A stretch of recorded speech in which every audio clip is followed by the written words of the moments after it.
Canada ने आखिर भारत को G7 शिखर सम्मेलन में शामिल होने के लिए आमंत्रण भेज दिया है।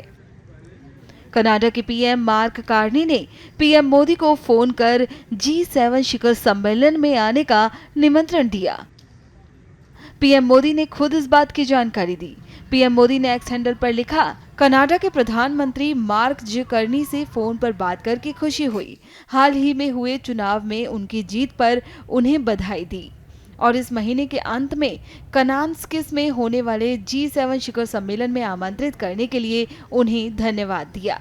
गहरे जन जन संबंधों से बंधे जीवंत लोकतंत्रों के रूप में भारत और कनाडा आपसी सम्मान और साझा हितों के मार्गदर्शन में नए जोश के साथ मिलकर काम करेंगे। शिखर सम्मेलन में हमारी मुलाकात का बेसब्री से इंतजार है। बता दें कि इससे पहले कयास लगाए जा रहे थे कि दोनों देशों के बीच रिश्तों में तल्खी की वजह से कनाडा की तरफ से इस बार भारत को G7 समिट में शामिल होने का न्योता नहीं दिया जाएगा। यदि ऐसा होता तो 2019 के बाद ये पहला मौका होता कि पीएम मोदी इस समिट में हिस्सा नहीं लेते। देखिए, G7 की समिट में ऑब्वियसली भारत को इनवाइट तो होना ही था और भारत को पार्टिसिपेट करना ही था और करना ही है। परंतु पिछले कुछ दिनों में जो कुछ बातें चल रही थी कि इनवाइट नहीं करा कनाडा में, मेरे ख्याल से हमें यह समझना चाहिए कि हर चीज हर वक्त सरकारें नहीं बताती।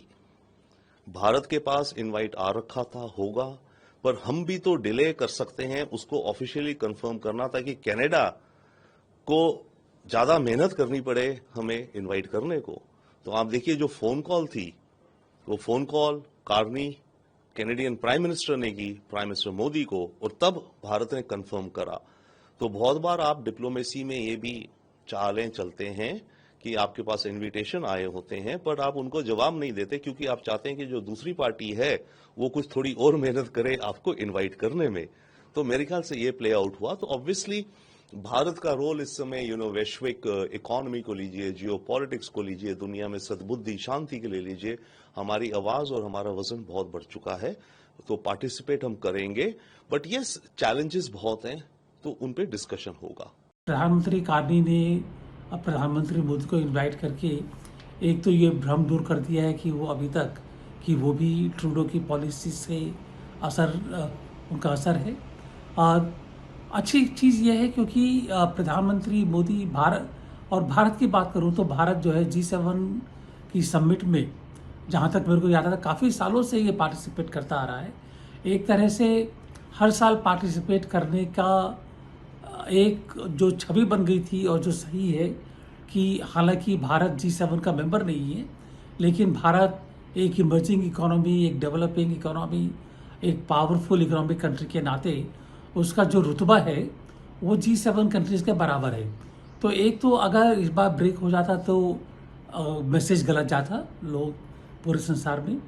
और हमारे लिए ये अच्छा इसलिए भी है कि ऑपरेशन सिंदूर के 1 महीने के बाद ही जब प्रधानमंत्री मोदी जो विश्व के कुछ काफ़ी शक्तिशाली देशों से, जैसे जिसमें अमेरिका है, उससे मिलेंगे, फ्रांस, यूके, उनसे मिलेंगे, वहाँ पर मुलाकात होगी। तो अपना पक्ष तो खैर रख ही दिया गया है, उन्होंने सुना है।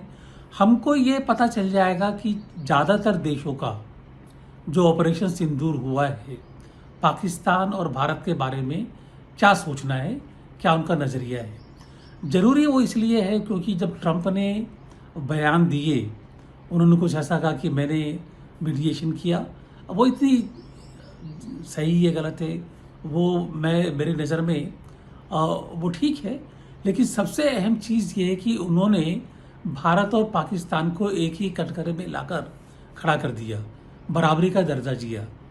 जबकि हम जानते हैं कि दोष किसका है।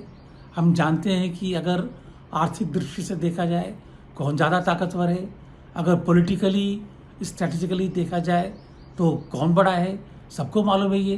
तो कहीं ना कहीं ट्रंप साहब का भारत और पाकिस्तान को बराबर लाके खड़े करना एक बहुत गलत उन्होंने मैसेज दिया ये।